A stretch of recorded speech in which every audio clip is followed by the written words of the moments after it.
अस्सलामुअलैकुम बिस्मिल्लाहिर्रहमानिर्रहीम।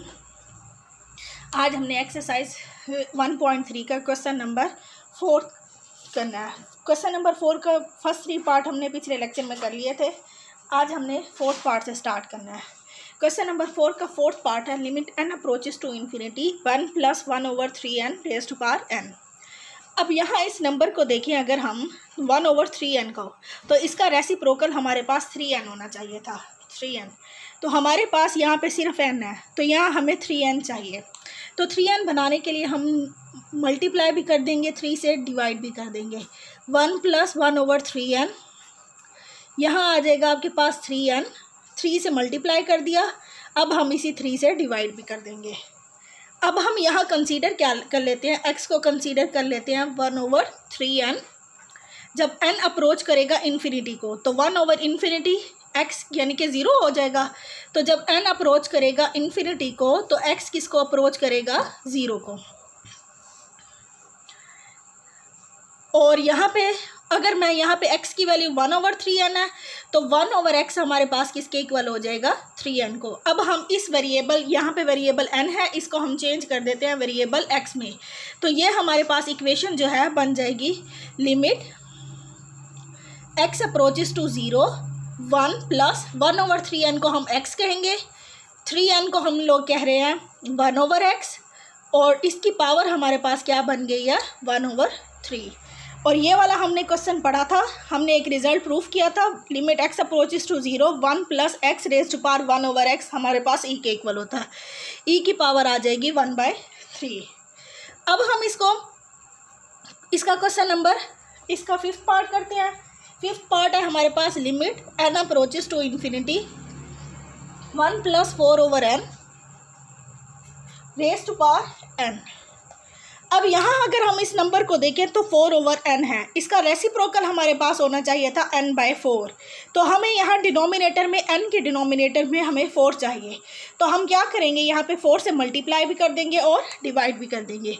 तो ये हमारे पास इक्वल आ जाएगा limit n approaches to infinity 1 + 4/n raised to power n/4।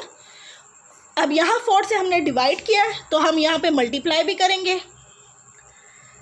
अब हम यहाँ पे x को कंसीडर कर लेंगे 4/n, तो 1/x हमारे पास आ जाएगा n/4। और जब हमारे पास n अप्रोच कर रहा है इन्फिनिटी को, तो 1/∞ या 4/∞ 0 हो जाएगा। अगर किसी नंबर के डिनोमिनेटर में इन्फिनिटी आ जाए तो आंसर हमारा 0 होता है, और अगर किसी नंबर के डिनोमिनेटर में 0 आ जाए तो आंसर हम उसको इन्फिनिटी लेते हैं। यानी कि 1/0 अगर आ जाए तो हम इसको कंसीडर करते हैं इन्फिनिटी, और 1/∞ हो तो हम इसको 0 लेते हैं। अब यहाँ पे अगर n अप्रोच करेगा इन्फिनिटी को, तो x अप्रोच किसको करेगा, 0 को करेगा। n अप्रोचेस टू इन्फिनिटी, और तो x अप्रोच करेगा 0 को। तो अब हमारे पास ये वाला एक्सप्रेशन क्या बन जाएगा, limit x approaches to 0, 1 + 4/n को हमने x ले लिया, और n/4 को ले लिया 1/x। अब इसकी पावर हमारे पास क्या आ गई, 4। और ये एक्सप्रेशन हमारे पास e के इक्वल है, तो यहाँ आ जाएगा e की पावर 4। अब हम करते हैं इसका 6th part. Limit x approaches to 0, 1 + 3x raised to power 2/x। अब यहाँ हमारे पास जो नंबर है वो 3x है, तो इसकी पावर भी हमारे पास होनी चाहिए थी 1/3x। तो 1/3x है, यहाँ हमें 3 चाहिए, तो हम 3 से मल्टीप्लाई भी कर देंगे और डिवाइड भी कर देंगे।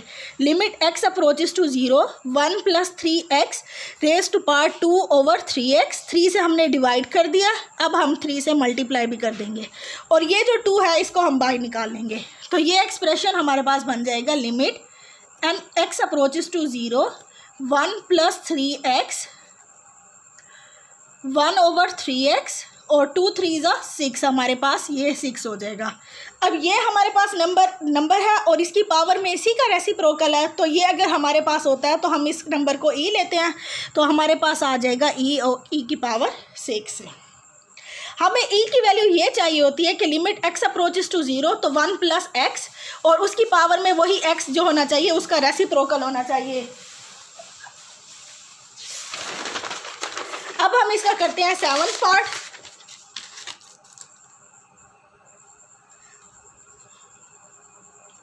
Limit x approaches to 0, 1 + 2x², इसकी पावर है हमारे पास 1/x का स्क्वायर।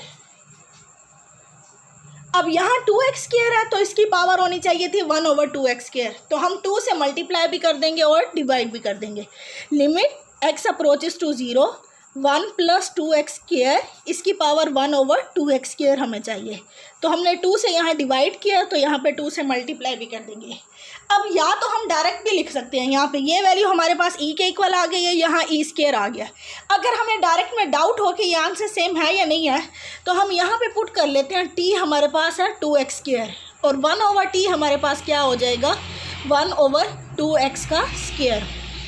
जब हमारे पास x अप्रोच करेगा 0 को तो t भी हमारे पास 0 को अप्रोच करेगा। जब x हमारे पास अप्रोच करेगा 0 को तो t भी हमारे पास किसको अप्रोच करेगा 0 को।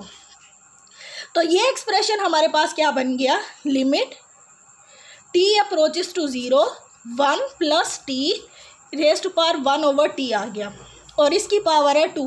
अब ये एक्सप्रेशन हमारे पास e के इक्वल होता है तो ये आ जाएगा e का स्क्वायर।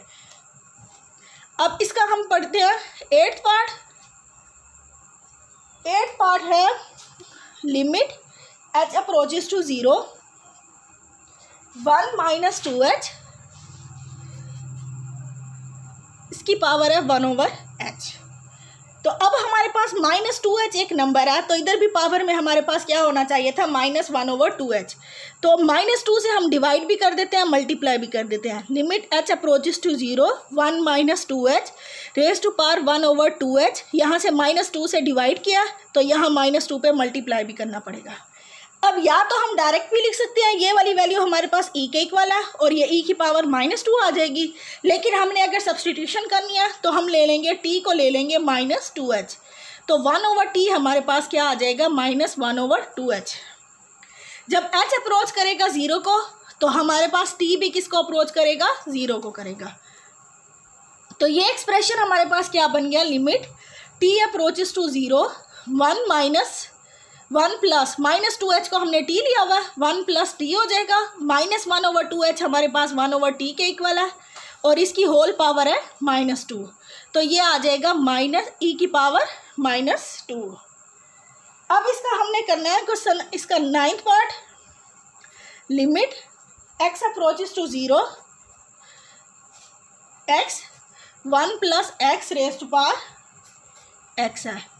अब हमें तो चाहिए 1 + x की फॉर्म में या 1 + 1/x की फॉर्म में, तो हम क्या करेंगे, इसकी पावर को रेसिप्रोकल ले लेंगे x, तो ये आ जाएगा 1 + x को न्यूमरेटर में ले जाएंगे और इसको डिनोमिनेटर में, तो ये हो जाएगी -x इस पावर इसकी। अब हम डिवाइड करेंगे, limit x approaches to 0, x को x पे डिवाइड करेंगे 1 आएगा, x को 1 पे डिवाइड करेंगे तो 1/x और इसकी पावर क्या आ जाएगी -x। अब यहाँ 1/x है तो इसकी पावर होनी चाहिए थी x, -1 नहीं होना चाहिए यहाँ पे, तो हम -1 को बाहर ले लेंगे। Limit x approaches to 0, 1 + 1/x raise to power x और इसकी ये वाली पावर हम -1 बाहर ले लेंगे, तो ये एक्सप्रेशन हमारे पास e के इक्वल है, तो ये आ जाएगा e की पावर -1।